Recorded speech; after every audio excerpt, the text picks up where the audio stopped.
Good morning. स्वागत आहे तुमचं माझ्या आजच्या मिनी ब्लॉगमध्ये. आज ना सकाळपासूनच आम्ही टम्म फुगलेलो होतो. का ते तुम्हाला समोर समजेनच. तर आज होता रिपब्लिक डे 26 जानेवारी.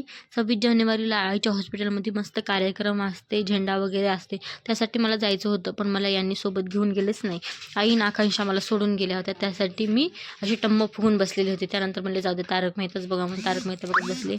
4-5 वाजता नंतर म्हटले बाहेर फिरून यावं, कुठंतरी भाजीपाला वगैरे घेऊन या. त्यासाठीच मी रेडी होत होती. आज ना मला मनातून असं वाटत होतं की मी मोठी का झाले मी मोठी. मी छोटीच असायला पाहिजे होते. किती मस्त मजा यायची जेव्हा मी शाळेमध्ये होते ना, तेव्हा मस्त म्हणजे 26 जानेवारीच्या अगोदरच खेळ वगैरे सुरू व्हायचे. म्हणजे जसं नवीन वर्ष सुरू झालं का तसे शाळेमध्ये सर्व खेळ वगैरे चालू व्हायचे. त्यानंतर त्याच्यामध्ये नंबर वगैरे काढायचे, हे करायचे. मस्त छोटे-छोटे खेळ व्हायचे शाळेमध्ये. त्यानंतर लेझिम पदक, डान्स वगैरे बसवल्या जायचे 26 जानेवारीच्या कार्यक्रमासाठी. मस्त पीटी असायची आमची. 1 तारखेपासूनच आमची पीटी चालू करायची. त्यानंतर आमचे वाघमारे सर होते, ते आमचे प्रिन्सिपल होते. त्यांना माझं नाव खूपच पाठ होतं. मी पीटीच्या लाईनमध्ये अशी सरळ उभं टाकले ना, मी बाहेर दिसत नसले तरी पण म्हणायचे "सुरेवाडमध्ये आहे." सगळीकडे हसवायचे नुसते. म्हणजे माझी मजाक घ्यायचे ते सर. आज पण मला खूप आठवते की सरनं माझी खूप मजाक घेतलेली आहे.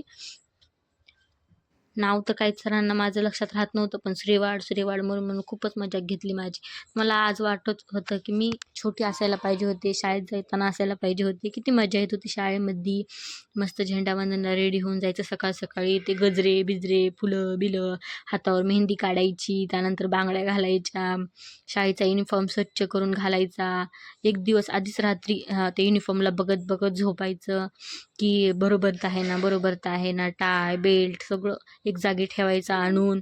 खूपच उत्साह असायचा लहानपणी 26 जानेवारीला जायचं. चला असो तर मी बाहेर गेले होते की बघा घ्यायचं होतं एक भाजीपाला, नाही काय घेत आहे. बारक्याला घेऊन आले ते सोबत, बारके तर मंचुरियन घ्यायला आला.